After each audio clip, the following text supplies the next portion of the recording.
Essula ya 22. Awo oluvannyuma lw'ebyo Katonda n'akema Ibulayimu n'amugamba nti, Ibulayimu, n'ayogera nti, nze nzuuno.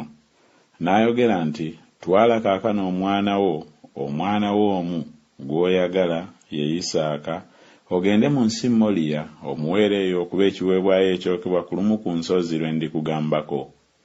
Ibulayimu n'agolokoka enkya mu makya, n'assa amatandiiko ku ndogoyi ye, n'atwala babiri ku bavubuka be ne Isaaka omwana we, n'ayasa enkwe ez'ekiweebwayo ekyokebwa, n'agolokoka n'agenda mu kifo Katonda kye yamugambako. Ku lunaku olwokusatu Ibulayimu n'ayimusa amaaso ge n'alengera ekifo.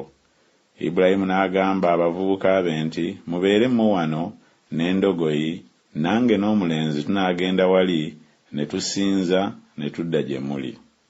Ibulayimu n'atwala enku ez'ekiweebwayo ekyokebwa n'azitikka Isaaka omwana we, n'atwala omuliro n'akambe mu ngalo ze, ne bagenda bombi wamu. Isaaka n'agamba Ibulayimu kitaawe nti, kitange. N'ayogera nti, nze nzuuno mwana wange. N'ayogera nti, laba, omuliro n'enku biibino, naye guliwo omwana gw'endiga ogw'ekiweebwayo ekyokebwa. Ibulayimu n'ayogera nti, Katonda aneefunira omwana gw'endiga ogw'ekiweebwayo ekyokebwa mwana wange. Kale ne bagenda bombi. Ne batuuka mu kifo Katonda we yamugamba. Ibulayimu n'azimbira eyo ekyoto, n'atindiikira enku, n'asiba Isaaka omwana we, n'amugalamiza ku kyoto ku nku. Ibulayimu n'agolola omukono gwe, n'addira akambe okutta omwana we. Ne malayika wa Mukama n'amukoowoola ng'ayima mu ggulu, n'ayogera nti, Ibulayimu, Ibulayimu. N'ayogera nti, nze nzuuno. N'ayogera nti, tossa mukono gwo ku mulenzi, so tomukolako kantu. Kubanga kaakano ntegedde ng'otya Katonda, kubanga tonnyimye mwana wo, omwana wo omu. Ibulayimu n'ayimusa amaaso ge, n'atunula, era laba, ennyuma we endiga ensajja ng'ekwatiddwa mu kisaka n'amayembe gaayo. Ibulayimu n'agenda n'atwala endiga, n'agiwaayo okuba ekiweebwayo ekyokebwa mu kifo ky'omwana we. Ibulayimu n'atuuma ekifo kiri erinnya lyakyo Yakuwayire, nga bwe kyogerwa ne leero nti, ku lusozi lwa Mukama kirirabwa.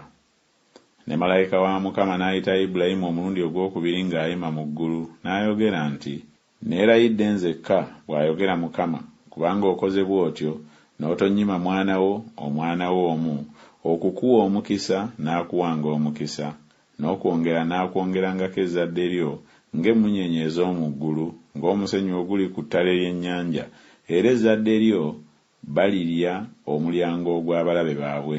Era mu zzadde lyo amawanga gonna ag'omu nsi mwe galiweerwa omukisa, kubanga owulidde eddoboozi lyange.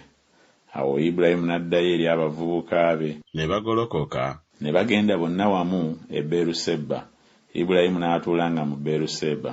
Awo olwatuuka oluvannyuma lw'ebyo, ne babuulira Ibulayimu nga boogera nti, laba, era Mirika naye yazaalira abaana muganda wo Nakoli, Uzzi omubereberye we, ne Buuzi muganda we, ne Kemweri kitaawe wa Alamu, ne Kesedi, ne Kaazo, ne Pirudaasi, ne Yidulaafu, ne Besweri. Besweri n'azaala Lebbeeka. Abo 8 Mirika yabazaalira Nakoli muganda wa Ibulayimu, n'omuzaana we erinnya lye Lewuma, era naye n'azaala Teba, ne Gakamu, ne Takasi, ne Maaka.